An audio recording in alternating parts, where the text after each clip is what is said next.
Phil is back, and for the next 24 hours we are staying in the city to just have some time to ourselves before we go back and do the family thing. And we're going to take you along for the ride and show you some of our favourite places in Sydney. The next video I upload will be exclusively about Darling Harbour. But for now, let's check out Phil coming home and what we get up to in our 24 hours in the city.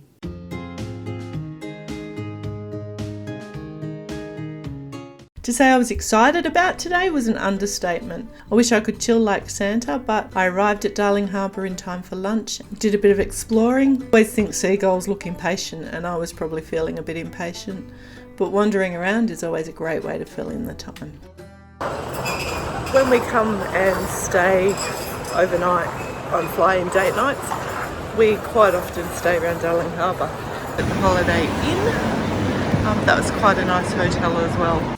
We're staying in the Novotel Sydney Darling Square Hotel. We've stayed in this hotel before when it was called Rockford's, I think it was, and it was a little bit tired back then, but it's had a refurbish. So check out the next video for the full look around of this hotel and to see what you can do in Darling Harbour.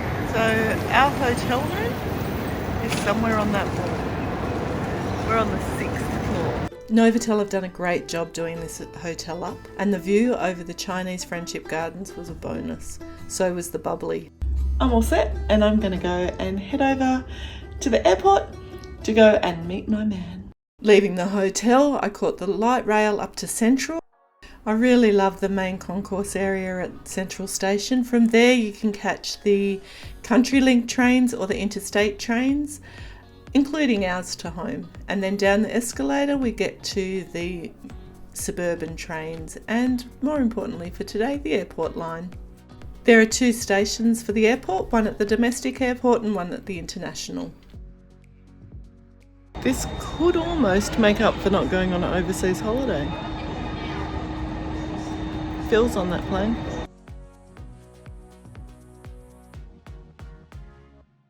Once our hellos had happened and we caught an Uber back to the hotel, we headed to the Pumphouse for dinner.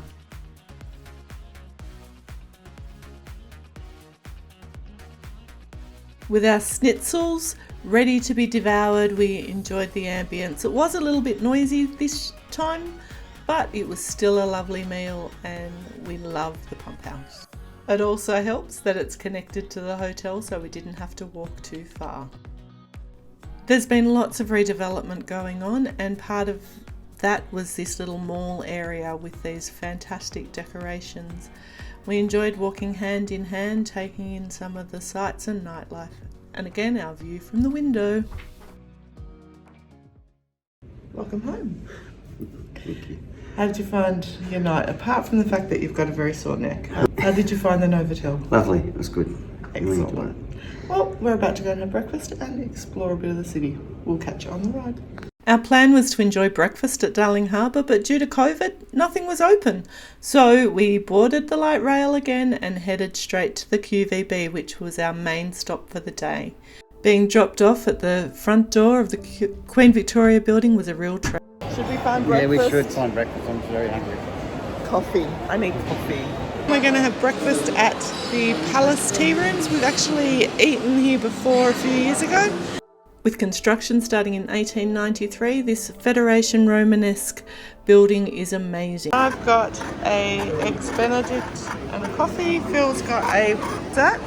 Flat cup of tea. Check out that teapot. How cool is that? Cup's quite pretty too. The Great Australian Clock was put in place of residence in the year 2000. It is 4 tonne and a whopping 10 metres high. This clock also holds the honour of being the world's largest hanging animated clock.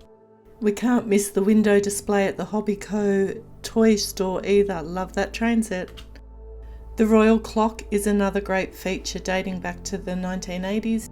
Each floor is different, the flooring as well as the shops, so make sure you remember to look up and down. Whether you go by lift, stairs or elevator, there is plenty of ways to go and lots to see along the way. This beautiful building that started life as a market is now the pride of Sydney. The other feature that takes pride of place in the Queen Victoria building is its massive 3-floor, 24-metre high Christmas tree. This is one of the prides of Sydney. With stained glass windows on either side, it is a beautiful area to walk through. With our visit to the QVB complete and fill in a bit of pain, we decided to call it a day and head home, but not without one last little wander.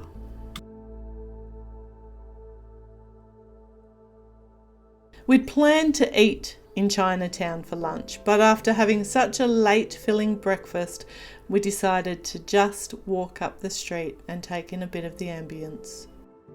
Another bonus of the location we chose was it's right near Chinatown.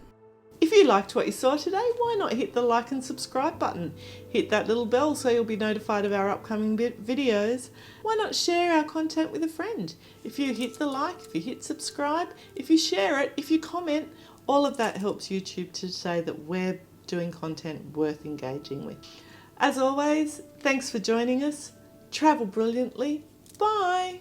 If you liked what you saw today and want to get some more, why not check out the Australia playlist or the video just for you. Until next time.